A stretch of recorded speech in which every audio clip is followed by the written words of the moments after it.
कुल का अंत किया है, उसी प्रकार तुम्हारे कुल का अंत भी होगा।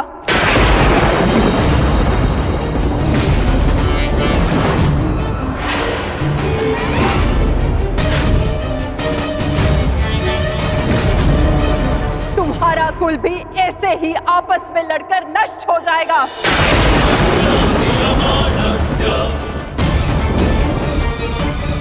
मैं भाग्यशाली हूँ कि मेरे नेत्रों पर पट्टी बंधी है और मैं ये सब नहीं देख पाई, परंतु तुम ये महाविनाश अवश्य देखोगे। तुम स्वयं अपने कुल के महाविनाश का प्रारंभ करोगे वासुदेव।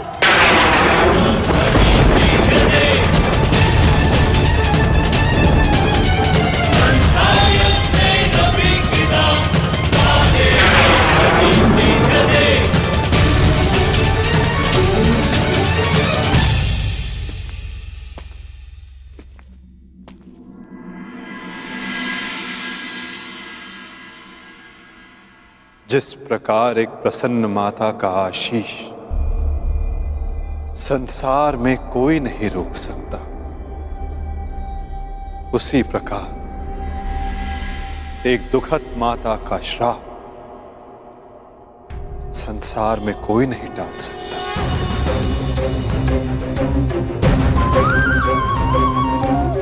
मुझे आपका श्राप स्वीकार है माते।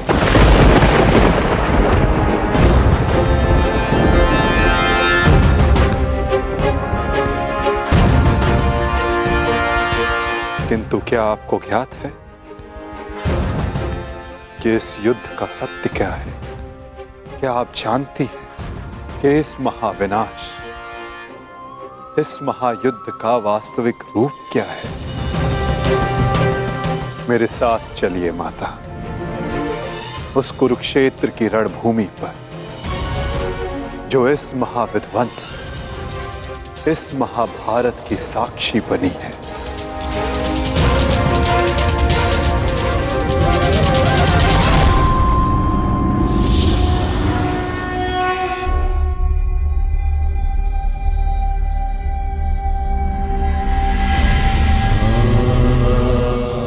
ये दुर्गंध कैसी वासुदेव?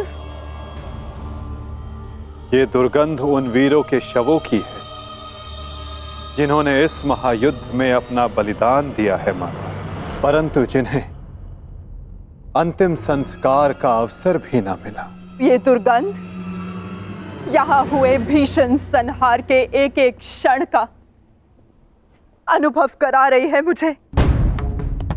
तुमने छल से मेरे एक एक पुत्र का वध कराया है वासुदेव। अपने दिए गए श्राप पे मुझे कतई भी पश्चाताप नहीं है। इस युद्ध से किसी को कुछ प्राप्त नहीं हुआ। ये युद्ध सबके लिए दुर्भाग्य ही साबित हुआ है और तुम्हारे लिए भी ये दुर्भाग्य ही साबित होगा। और आज मेरे श्राप के रूप में तुम भी उस युद्ध से दुर्भाग्य ही लेकर जाओगे। जब आप मुझे अपराधी मान ही चुकी हैं, जब आप मुझे दंड दे ही चुकी हैं, तो आप मेरा कोई स्पष्टीकरण भी स्वीकार नहीं करेंगी माता।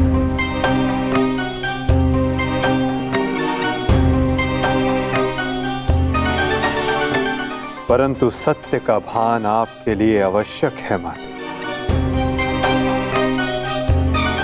जिनकी दृष्टि से इस महायुद्ध का कोई भी क्षण, कोई भी छल अनदेखा नहीं गया है माते,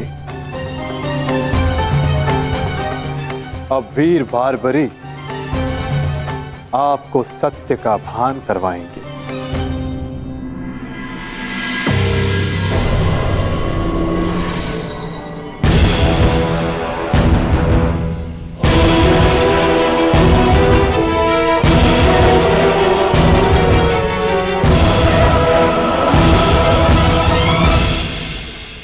अब आपके समक्ष वीर बारबरीक है गांधार पुत्री, जो आपके पौत्र भी हैं, जो इस युद्ध के एकमात्र दर्शक हैं।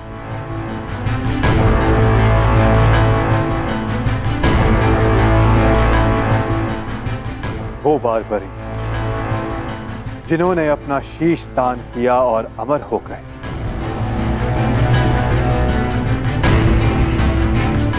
अब वही आपको सत्य का ज्ञान करवाएंगे।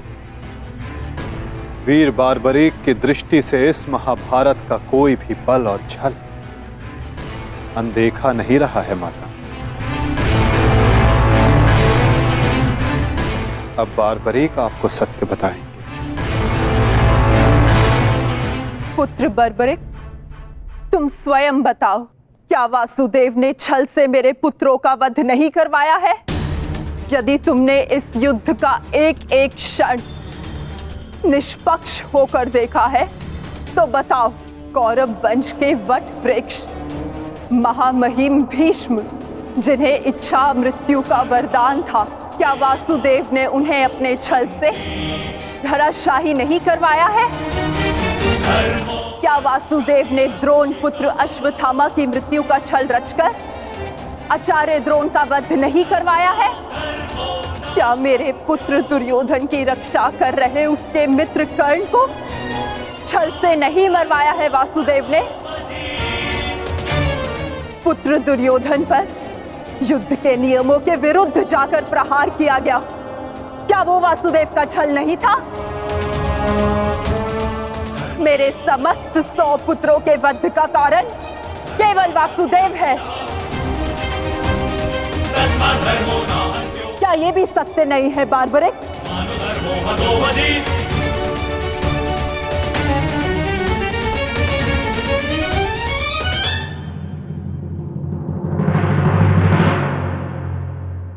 मैं आपसे सहमत हूं माते। ये सब स्वयं वासुदेव ने करवाया।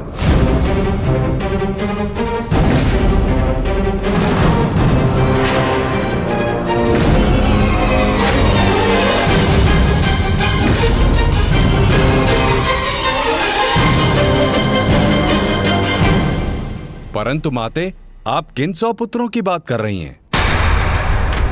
कौन भीष्म, कौन कर्ण, कौन द्रोण और कौन अभिमन्यु? सत्य तो यह है माते कि कुरुक्षेत्र में कोई था तो केवल एक पुरुष, वासुदेव कृष्ण। ना कोई भीष्म, ना कोई द्रोण और ना ही अंगराज कर्ण। जिस पर प्रहार हुए वो वासुदेव ही थे, और जिसने प्रहार किए वो भी वासुदेव ही थे। उनके अतिरिक्त कुरुक्षेत्र में कोई और उपस्थित नहीं था माते।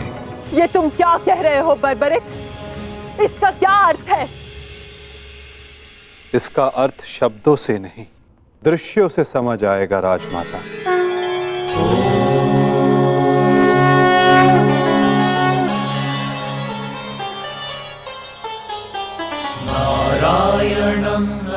इस युद्ध के प्रारंभ से अंत तक हर प्रहार मैंने किया और हर प्रहार मैंने ही सहा।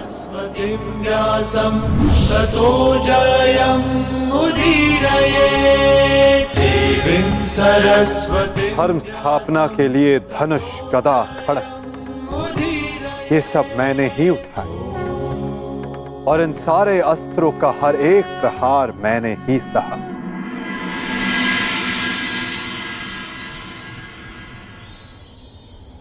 बाण चलाने वाला मैं ही था। पितामह!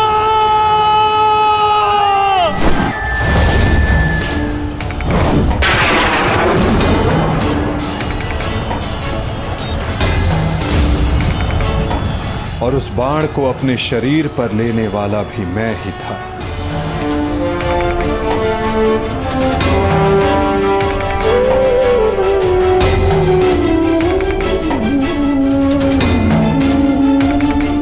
महामहिम भीष्म के रूप में भी मैं ही था और अर्जुन के रूप में भी मैं ही था। और सरशैया पर लेटने वाला भी मैं ही था। अभिमन्यु बनकर चक्रव्यूह मैंने ही तोड़ा।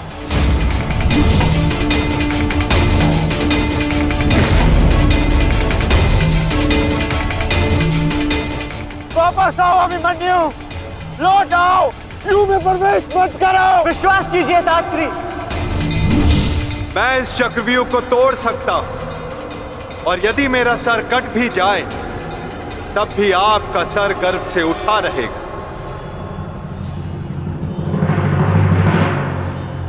और उस दिन मुझे ही घेर कर मारा गया।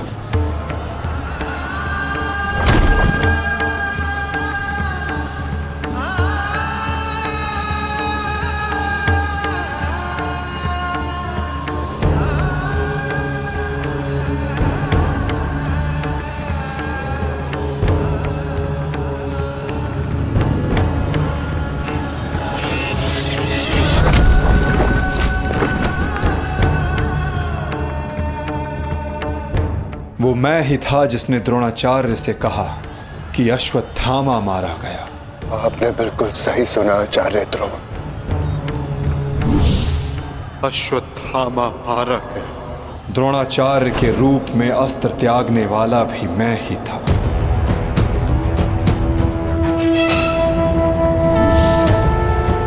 परंतु वो एक मनुष्य नहीं,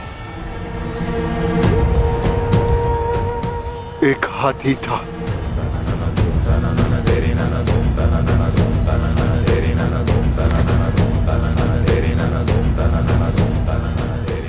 अश्वत्थामा! और धृष्टद्युम्न बनकर मैंने ही स्वयं पर प्रहार किया।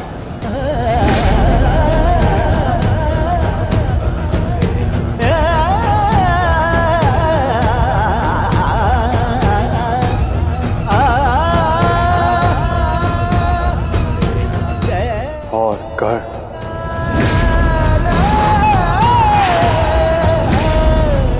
कर्ण के रूप में मैंने ही अपना कवच अपने शरीर से अलग किया।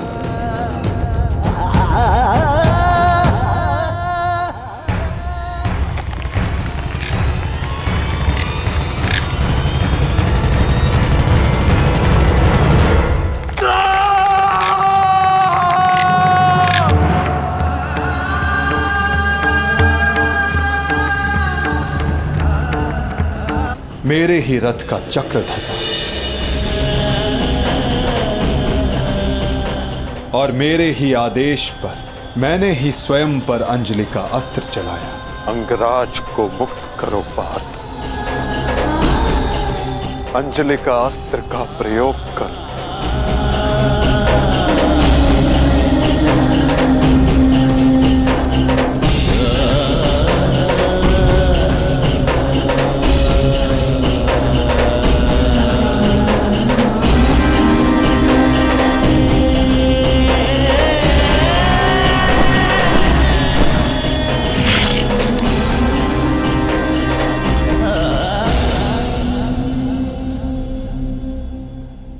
दुर्योधन के रूप में मेरी ही जंघा पर प्रहार करके मेरा ही अंत किया गया।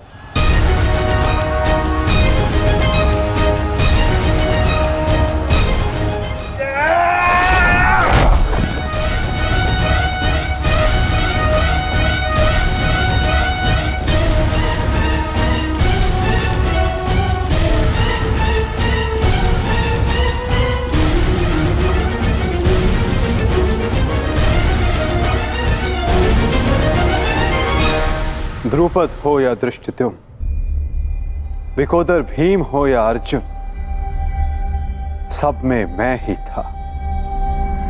मैं ही विजयी हुआ और मैं ही पराजित हुआ।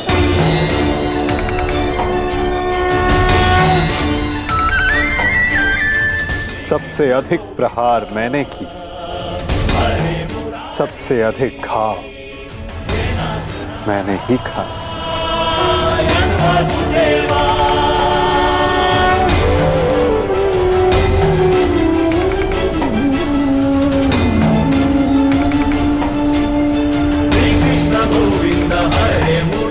18 दिनों के इस महासंहार हर बार मृत्यु मेरी ही हुई। गिरता था जो घायल होकर रणभूमि में वो मैं ही था। अश्वत्थामा के अंगों से रक्त पीप श्वेत बनकर मैं ही युग युगांतर तक भटकूंगा। जीवन मैं हूं, तो मृत्यु भी मैं ही।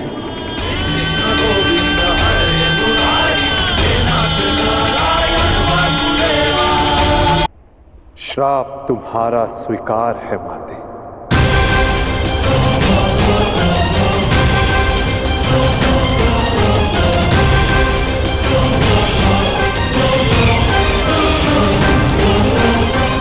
परंतु जब सब आपने किया तो ये माया क्यों मेरे वासुदेव? आप सब एक क्षण में ठीक कर सकते थे, तो फिर ऐसा आपने क्यों नहीं किया? फिर उन प्रतिज्ञाओं का क्या होता माते, जो सबने ली थी? उन अपराधों के दंड का क्या होता, जो सबने किया? उन कष्टों का पुरस्कार क्या होता, जो धर्म ने सहे? उस सीख का क्या होता, जो इस युद्ध में हुए हर मृत्यु से मानव जाति को मिले, और जो संसार में प्रलय आने तक उनका मार्गदर्शन करेगी?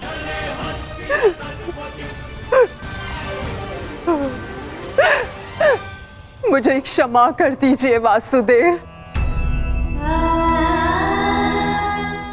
मेरा श्राप वापस नहीं लिया जा सकता, परंतु क्षमा अवश्य मांगी जा सकती है वासुदेव। अपने पुत्र मोह में खोकर मैं उचित और अनुचित का भेद भूल गई थी। मुझे क्षमा कर दीजिए केशव कि उस हो रहे अधर्म के विरुद्ध ये गांधारी अपने स्वर ना उठा पाए। क्षमा कर दीजिए।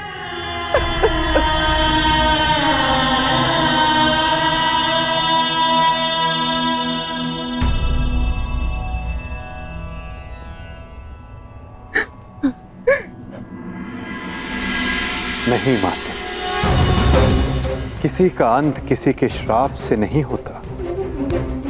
यदि किसी का अंत होता है तो स्वयं के पापों से। यदि यदुवंश का अंत होगा तो आपके श्राप से नहीं माते, अपितु स्वयं के पाप कर्मों से।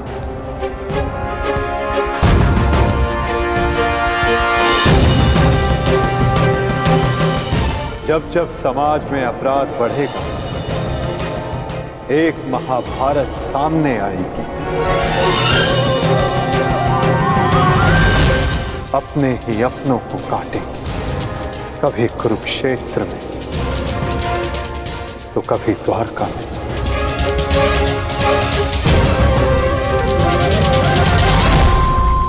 माते,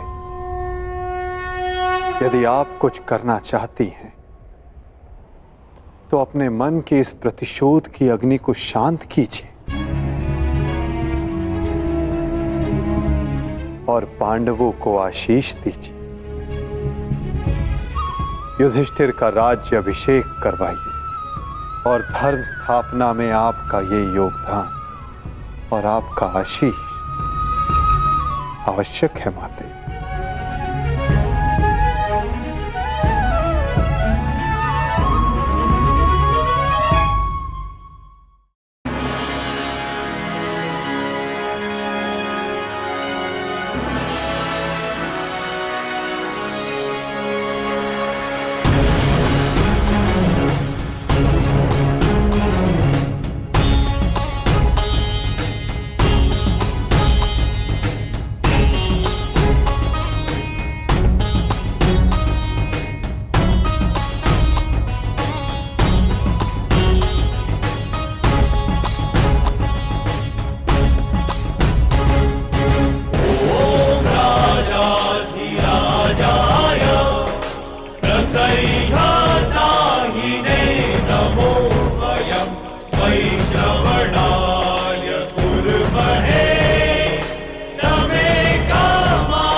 सम्राट युधिष्ठिर की, सम्राट युधिष्ठिर की, सम्राट युधिष्ठिर की, सम्राट युधिष्ठिर की।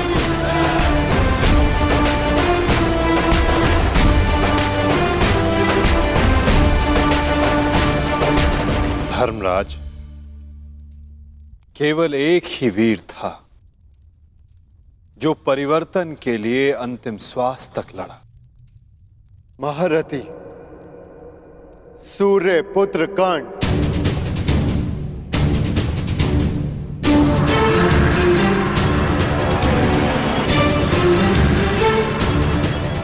सदैव अपने ज्येष्ठ के परिवर्तन के स्वप्न का आदर और सम्मान करना धर्मराज।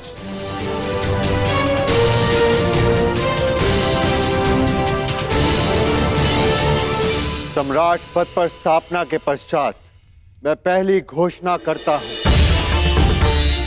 हस्तिनापुर में अब जन्म निर्धारित व्यवस्था का अंत किया जाता है। वर्ण व्यवस्था रहेगी, परंतु वो कर्म के आधार पर आधारित होगी।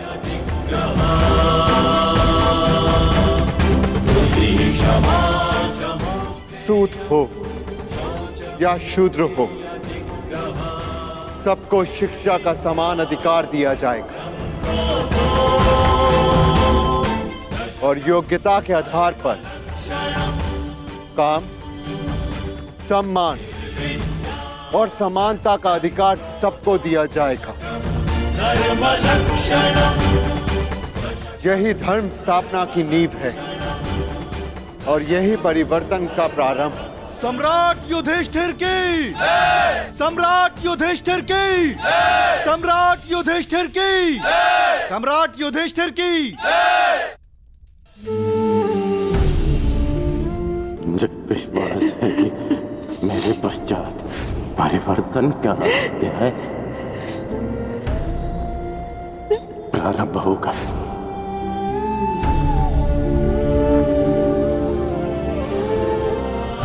देख रहे हो राधे, तुम्हारे मन चाहे परिवर्तन का प्रारंभ हो चुका है। महाभारत के इस महायुद्ध में 18 अश्वनी सेना और बहुत से महारथियों ने अपने प्राणों का त्याग किया है। मैं उन वीरों के परिवारों को नमन करता हूं।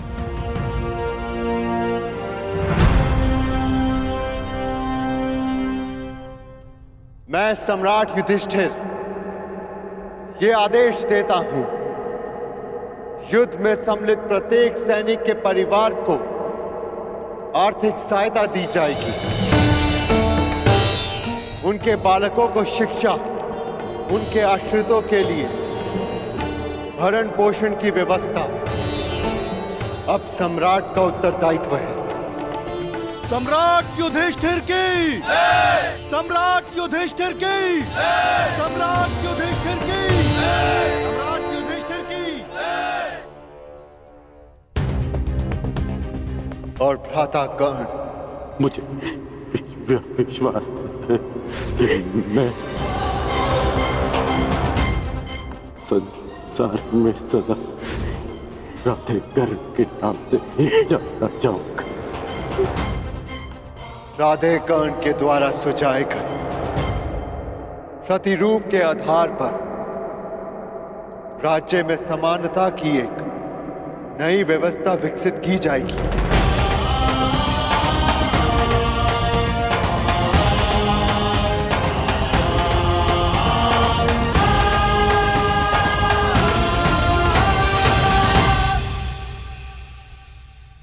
युधिष्ठिर और अन्य पांडवों ने अपने ज्येष्ठ कर्ण के दिखाए परिवर्तन के मार्ग पर चलते हुए एक धर्म राज्य का निर्माण किया।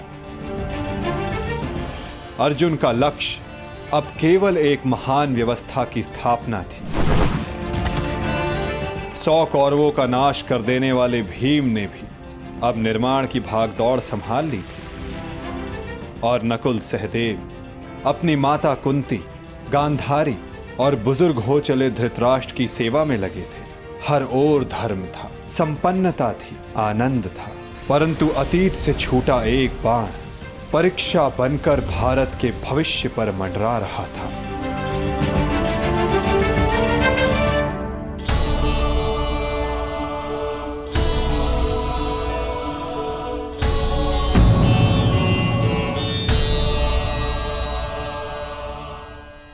आप सबसे ज्येष्ठ हैं भ्राताश्री। इस स्थान पर आपका अधिकार है, परंतु फिर भी आप ये स्थान रिक्त क्यों रखते हैं?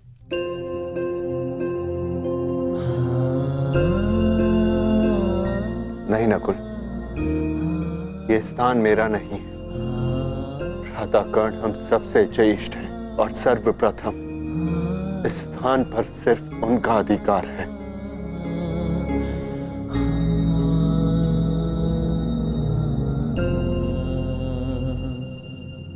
साम्राज्ञी, क्या हुआ दासी? इतनी व्यग्र क्यों हो? युवरानी उत्तरा को प्रसव पीड़ा होना आरंभ हो चुका है।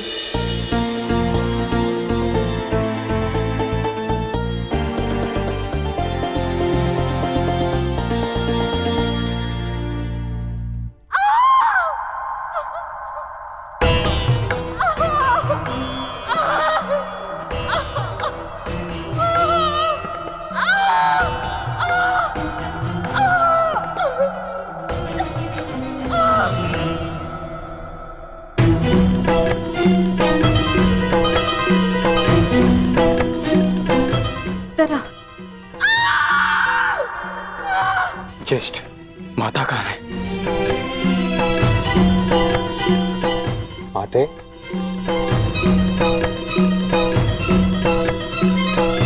माता, माता वो उत्तरा। हम भीतर जाकर देखते हैं।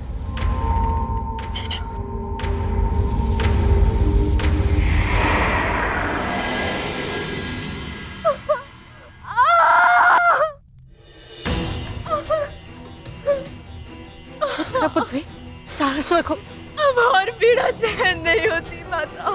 साहस रखो पुत्र, हम सब है तुम्हारे साथ।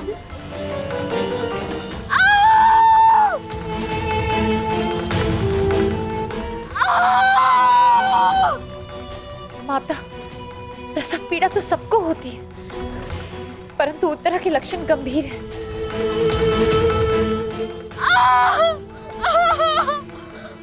माता, कहीं कोई अनहोनी ना हो जाए।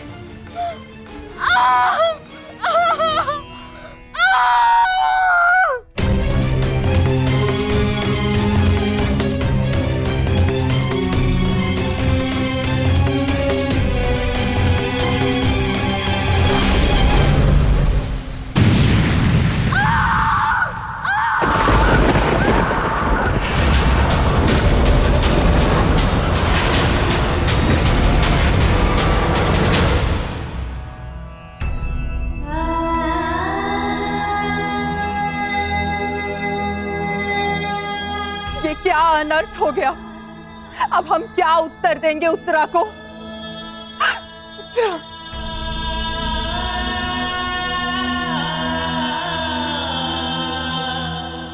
क्या अनर्थ कर दिया अश्वत्थामा ने।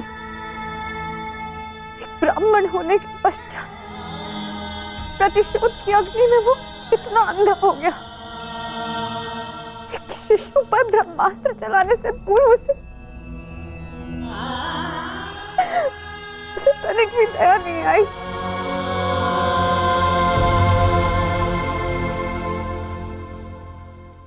क्षमा कीजिए महाराज, किंतु हम शिशु नहीं बचा सके।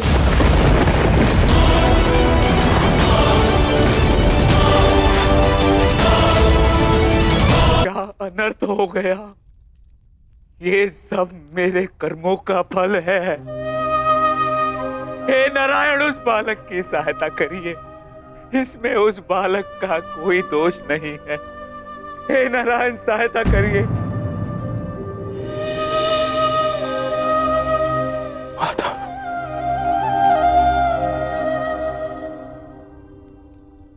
माधव, कुछ कीजिए माधव, कुछ कीजिए। मैं आपसे विनती करता हूं, हमारे वंश के अंतिम बीज की रक्षा कीजिए, अन्यथा हमारा वंश समाप्त हो जाएगा।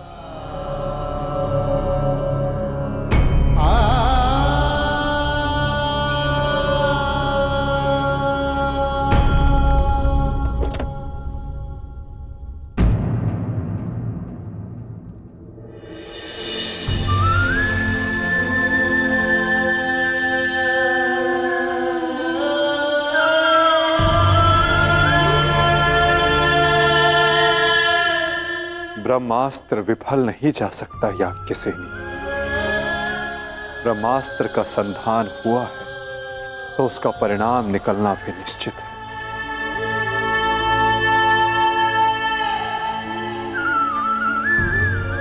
क्या यही धर्म स्थापना है माधव? इस अजन्मे शिशु का क्या दोष जो इसे भी अधर्म का मूल्य अपने प्राण देकर चुकाना पड़ा?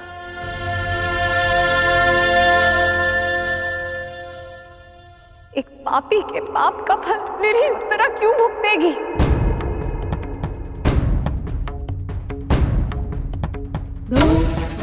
माधव, वो तो इस युद्ध में सम्मिलित भी नहीं थी, परंतु इस युद्ध में उसने अपना सब कुछ खो दिया। अपने पिता, अपना भाई, अपना पति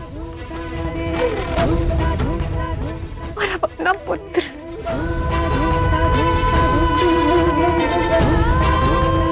ये कैसी धर्म स्थापना है माधव?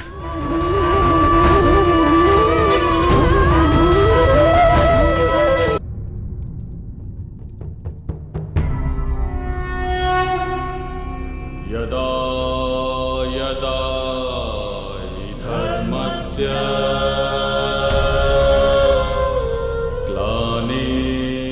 यदि मैंने अपने माता पिता का आजीवन सम्मान किया, यदि मैंने अपने गुरु की गुरु दक्षिण संपूर्ण मन से दी, यदि मेरे जीवन का हर कार्य का उद्देश्य शुभ रहा है,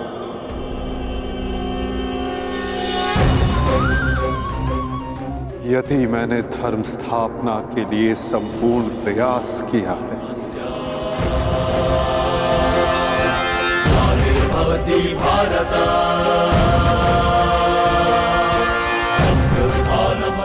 तो ये बालक अभी और इसी क्षण श्वास ले।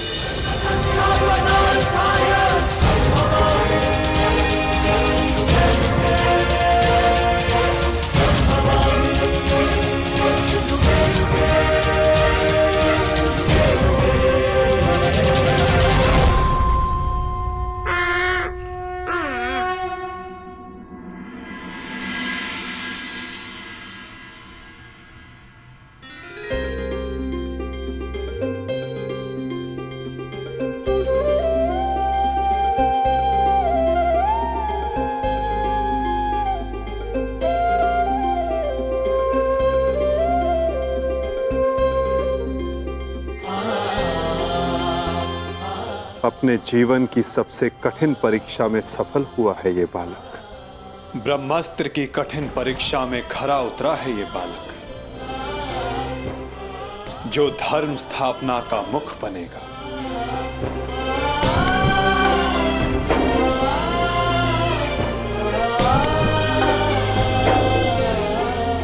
परीक्षित।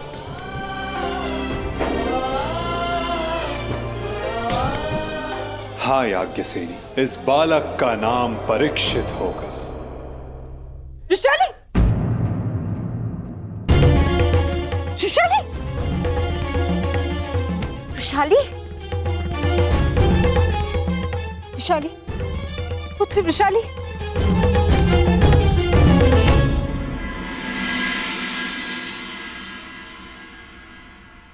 बधाई हो सम्राट, देवी वृषाली माता बनने वाली हैं।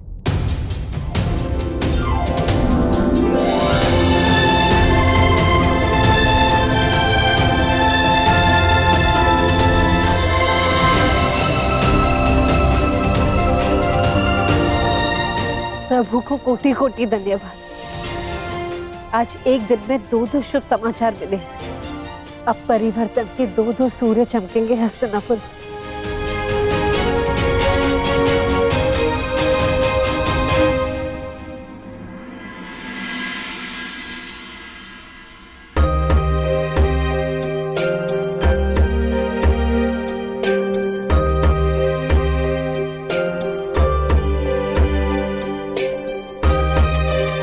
परिवर्तन का नया युग प्रारंभ हुआ है वृषाली। प्रसन्न हो जा, कि सूर्य पुत्र को तर्पण देने वाला इस संसार में आने वाला है।